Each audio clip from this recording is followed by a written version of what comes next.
Hey there. We'll be going over the 2022 Portland housing forecast. And also, this will incorporate the surrounding areas as well. To introduce myself, I'm William Singh. I'm a local real estate agent in the Portland, Oregon area, and I help people buy, sell, and invest in the Portland area. What we'll be covering today is three main topics. One is going to be where we are now, and then also looking back. Number two is going to be understanding the supply and demand equation. And then three is going to be my predictions on what will happen in the Portland housing market. So without further ado, we'll start diving into it. One thing I do want to note before we dive in, I pulled a lot of this data from WFG National Title, Noah Blanton, and also the Home Builders Association as well.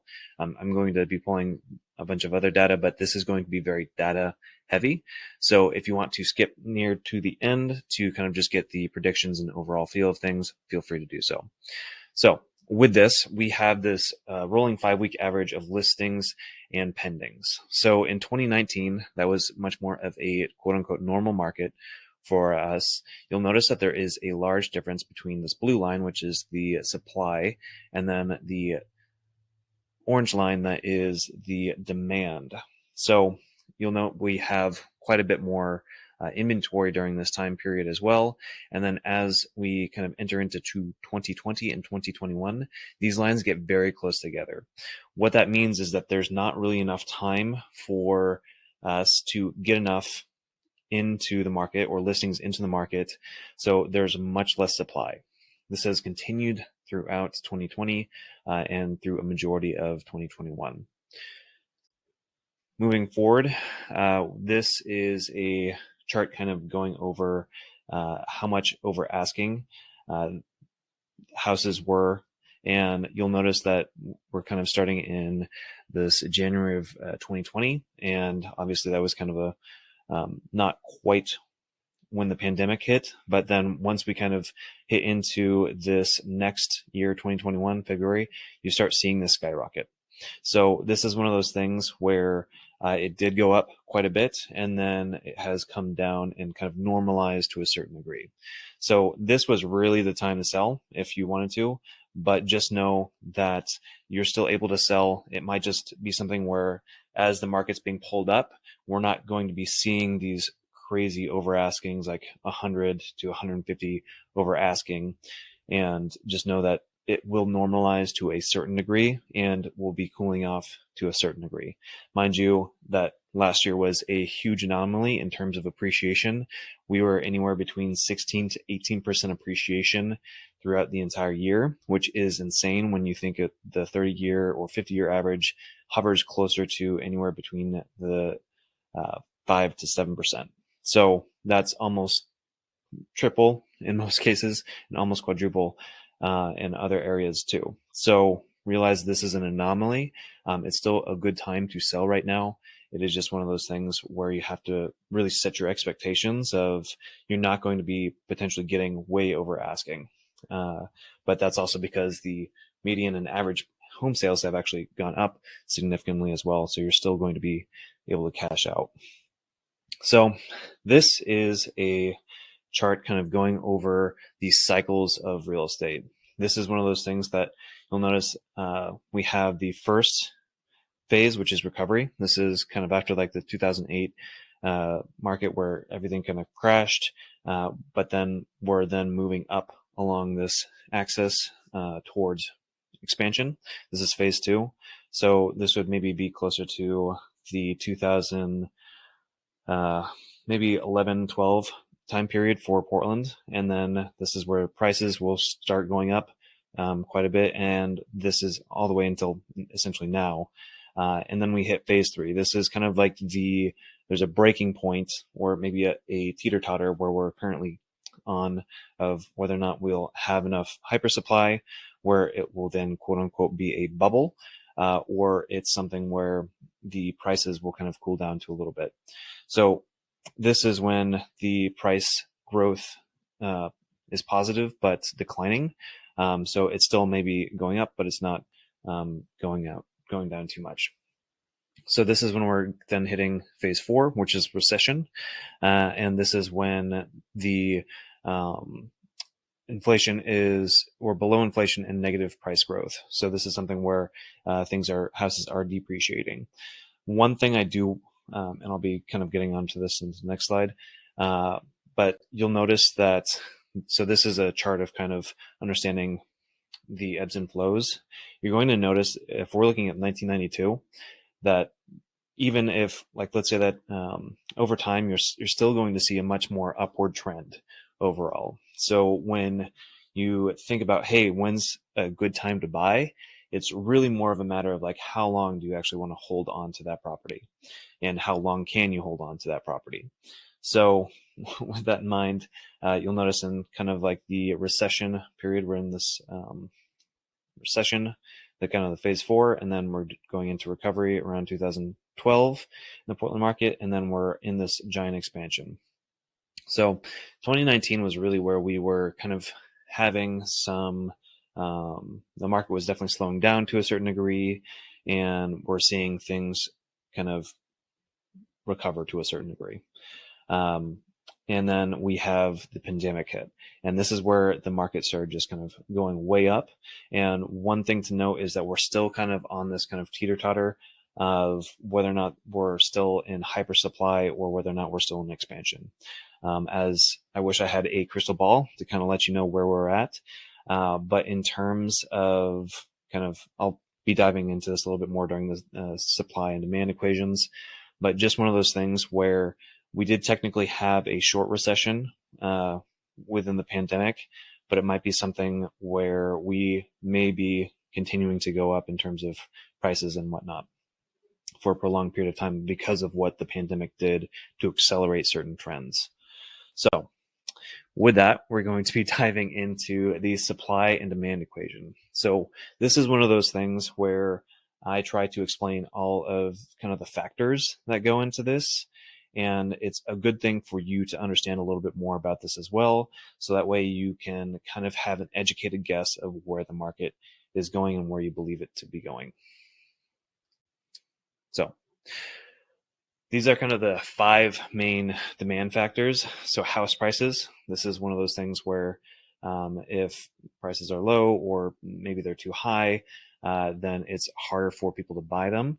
Number of buyers that are qualified. So this is something where we have people coming in and basically immigration, and then also people going out and making sure that we have a positive net amount of people coming in, and whether or not that is or isn't is another factor of whether or not there's going to be more or less demand. Another factor is housing alternatives. This is primarily renting. So let's say that the cost of renting is actually more expensive than buying a home, then it will obviously push more people to buy a home. And then there's also consumer preference. This has dramatically changed since the COVID has kind of hit and we've had this pandemic, because of the fact that people want more space. A lot of people are wanting to have a 3rd bedroom or 4th bedroom in order to have their office. Another big one is the 5th factor, which is consumer expectations. This is whether or not people believe that the market will be going up or whether or not they believe it will be going down as a general whole. This is kind of like one of those things where it's more of a gut feeling for a lot of people. And if the gut feeling is that, hey, we're going to be having this continued bull market, then this will be something that we feel like we're confident and able to buy. Again, these are just major factors that kind of play into the current scenario. And then on the other side is going to be the supply factors. So this is how much is actually coming into the market. And the 3 main things that come up with this is new construction. And then there's second thing is existing sellers. So existing sellers basically are the people who own homes right now and then are wanting to sell. And then 3 are distressed and REO properties. These are things where the property needs to be heavily upgraded, or it's being foreclosed upon by the bank, and then the bank will be selling it. So we'll be diving into the first part, which is demand. And the one major thing that we really need to focus on in this scenario or in this instance is that Portland has had a positive growth rate for a fairly long time. You'll notice that we have this kind of zero line, and with that, we have still had continual population growth. And this is what's really needed in order to make sure that we have the sustaining demand in order to kind of move forward. Based off of this, and Portland is still the fastest growing West Coast city, I don't see this really changing very much because of the fact that we still have a lot of people that are coming into and moving into Portland. So notice it still does have kind of trends upwards and downwards, especially during the recessions we have, but we don't usually hit this negative mark, at least in the last recession. So just keep that in mind, that we do have a positive population growth. And then in terms of the components of Oregon's annual population change, one of the things that is kind of a big thing to understand is that we actually have a negative population growth in terms of babies being born. But we do have a lot more net immigration. So it's because of the fact that we have a lot of people still migrating to Portland that we have this population change going up. So another one of those factors of, because of the fact that people are able to work remotely, they can then move to a different location. And again, Portland is still it's still a small town comparatively to other major cities on the West Coast.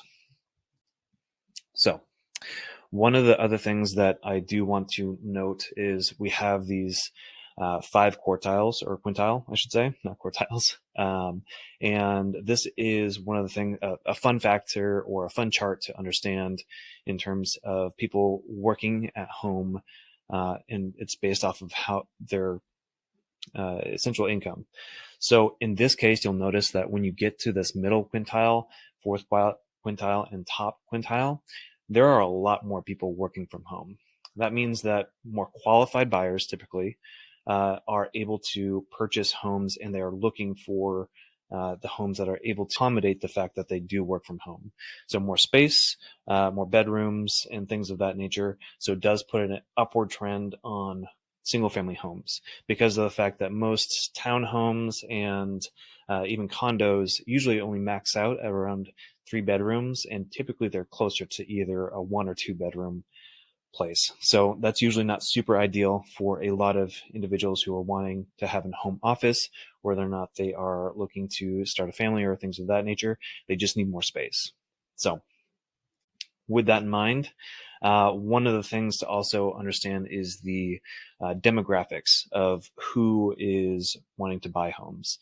So as you can see from here, this 25 to 34 years old, 35 to 44 years old, and 45 to 54 years old. These are the major demographics that like to purchase homes, purchase, upgrade, or kind of move into a home. So that means that we have, on top of population growth incoming, we also have a large demographic of the population looking to buy a home. This is another factor in the fact that they are looking to have household formation essentially, and means that we're going to have most likely a increase in demand. Another thing to note is interest rates. So I took the interest rates for basically as far back as I could find, which is probably a little bit before 1975. And you'll notice that interest rates have continued to go down. Like they're still, even though they may not be as low as they were maybe mid 2021, they're still really low comparatively. If you ever look back into the 1980s, this is a thing where interest rates were, I think, like 16%. I think they maxed out at like 16 or 18%. So this is one of those things where to buy a home, obviously the prices were far lower at that point, but still to buy a home, you were essentially having a credit card that you had for 30 years. Over time, the Fed, or the federal bank, which essentially controls interest rates, has since used interest rates as a way to decrease inflation. So this is one of those things where we had inflation of about 6% over the last year. So that is a pretty high inflation rate. The Fed typically aims for about 2% inflation. So they will most likely, moving forward, be increasing those interest rates. How much is going to kind of depend on what happens with the inflation rate and whether or not they'll be using other methods to basically decrease inflation as much as possible. So, or at least get it to that 2%. So with that in mind, inflation is still happening. So the cost of buying a home becomes harder and harder over time as well. We'll be diving into the supply at this point. And with this, I'm not sure it's being seen. We're going to be, again, looking into new construction, and the factors that are within that are the labor, supplies, and regulatory costs. So one of the things to note is how much we've been building as single-family homes versus multifamily residences. This is the difference between condos and townhomes versus single-family residences. And as you'll notice from 2008 and kind of moving forward, the amount of multifamily residences has skyrocketed. So in my view, there's going to be a lot more supply of these townhomes and condos and far less of these single family homes. Now we are obviously creating things in terms of a little bit more single family homes in these last couple of years, but just realize it typically takes around 3 to 5 years for these properties to actually come on the market. So there will still be a short supply of single family homes, which are still highly in demand, and we'll probably be seeing a lot more multifamily or less newer multifamily coming up, but still know that we're having a lot of those multifamily. One of the other things is that regulatory costs have increased. So this is an 11% gain from 2016 to 2021. This is one of those things where construction costs are just going to be increasing. And overall, it might be something where new construction was maybe slightly cheaper. It is now definitely not the case. On top of that, the building material cost has significantly gone up. One of the things to understand is that we had a huge lumber shortage when the pandemic first hit. And the reason was because a lot of people were wanting to do at-home projects. I remember going to Home Depot, and it was hard to freaking find a straight board or, like, frankly, much lumber, and the prices were just kind of going way high. We do expect the prices to be going up. And just one of those things to understand that the cost of residential construction will most likely continue to rise, along with the fact that we have so much demand, or because of the fact that we have so much demand for housing. On top of that, we also have a drop in labor force participation. So this is one of those things where it has also been a huge issue for the building industry to have skilled workers that are able to work. And this is one of those things where, again, if you have higher prices for the materials, you're going to have higher regulatory prices. You're going to have a labor shortage, which means it's going to be harder to find people. And then on top of that, you're also going to have to probably pay more for those individuals. That overall just means that there's going to be a higher cost for construction. And then there's also going to be longer timelines in terms of actually getting all this done. So now we're going to be diving into existing sellers. So again, we're still very much into the supply side of these things. So kind of the two factors that we'll be looking at was refinancing and interest rates. So one of the reasons why these are kind of two connected is the fact that you have a bunch of homeowners that were able to refinance into a lower rate. This means that maybe if you were at maybe like a 5% interest rate and then drop down into a 2, I think it's even gotten down to like 2.5 to 3% usually, then you're able to shave off a lot on your mortgage payment. And this has created somewhat of a disincentive for current owners to actually sell their places.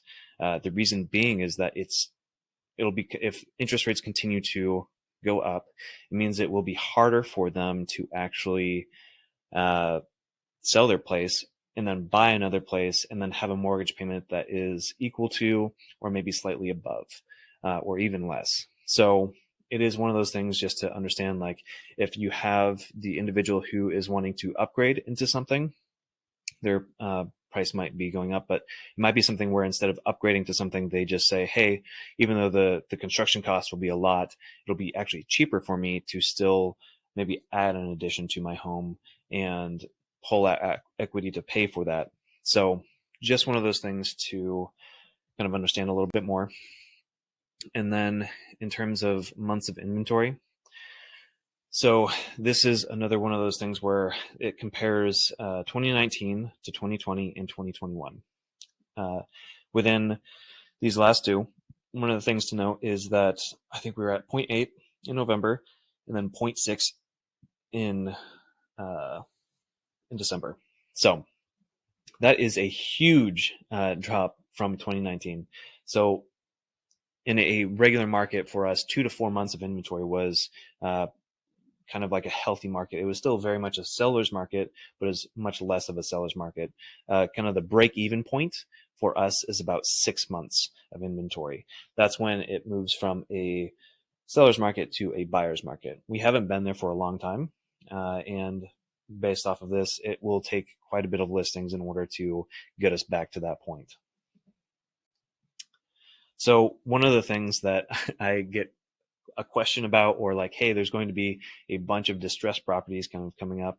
I'm going to show you the fact that we will definitely see that coming if it does happen. And at this point, it's definitely not happening.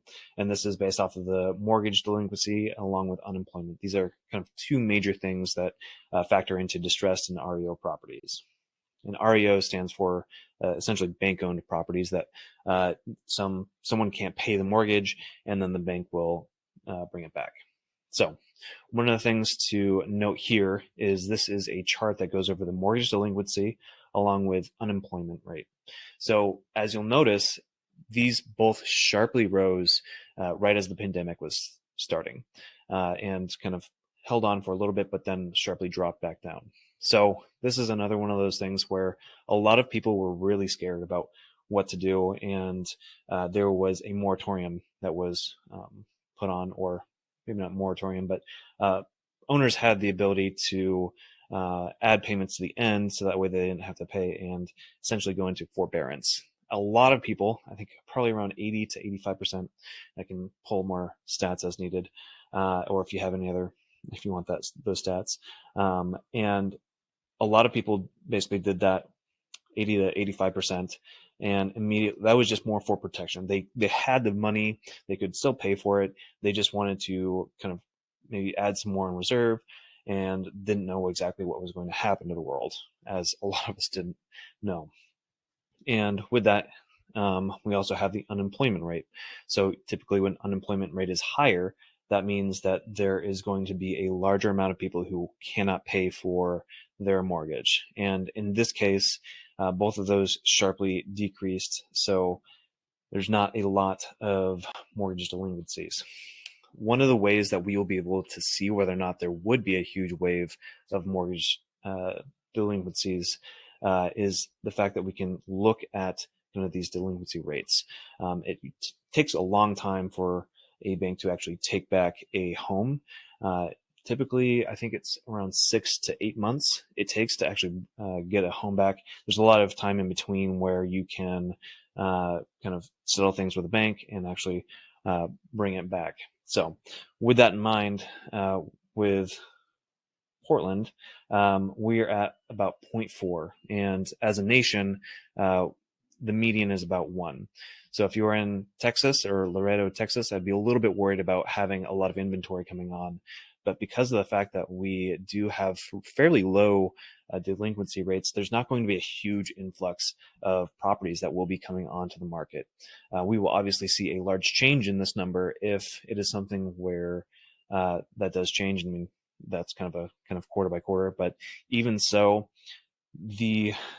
one of the things that we have to also understand is the fact that there's a lot of demand still, and like we are still not meeting that supply. So in terms of like having, even if there was a bunch of properties dumped into the market, it would obviously help a lot with the current supply issues. So diving into predictions, this is going to be kind of an overview of what I'm seeing and what I will be expecting to see. So number one, based off of the fact of the continued demand, the shortening of or the lower inventory, I do see this as a continued seller's market. Maybe it won't be as crazy as the last year, but within, unless there's some sort of dramatic change, I see demand as high as it is. It will probably continue for another 3 to 5 years, for sure, at least up to this for the next 12 months, unless there's some sort of other dramatic change that kind of comes. Another thing is that it will be, appreciation will continue, but at a slower pace. So again, we were looking at 16 to 18% appreciation, which is crazy. And over the next year or so, I see that appreciation decreasing. Maybe I would hope that it would drop back down to maybe 3 to 5%, but that is most likely not going to happen, and we'll kind of have to see where that goes. But in terms of it getting cheaper for buyers, it will most likely continue to get more and more expensive. On top of that, I believe that if interest rates do rise, then it will kind of push prices down or have a downward pressure on prices, but it's still not going to be enough in order to create enough supply in that time frame. It will still be harder to buy single family homes. So this is one of those things where if you're looking for a single family home, it will definitely be a lot harder to buy because of the fact that there's less supply currently, and there's typically a lot more demand for single family homes. So if you're looking for a little bit more space, it might be something where you want to start maybe with a townhouse, and then as time goes on and you build equity in that townhouse, you can then move that equity into buying a single family home. And with interest rates, I do believe they will increase. So this is one of those things where the Fed has historically used interest rates as a way to actually decrease the ability for inflation to occur. And it has been helpful for them. And I see that we would most likely go up in terms of the interest rates. Even now, we're only, 13 days into January, and rates have already jumped up to about 3.26. I think I saw yesterday, already a quarter of a point, and I see it jumping up further. I've seen predictions from anywhere from up to like 3.7 to even like 4.2, and that can really affect your mortgage payment. So again, one of those things where the more qualified buyers who are able to purchase those homes will have, there still will be a lot more competition, but just realize that that will be another factor in all of this. If you have any questions whatsoever, I hope this has been super helpful for you and helps you understand a little bit more. And if you want to reach out, feel free. I'll make sure to have my contact information. You can always text or call me at 503-303-0822.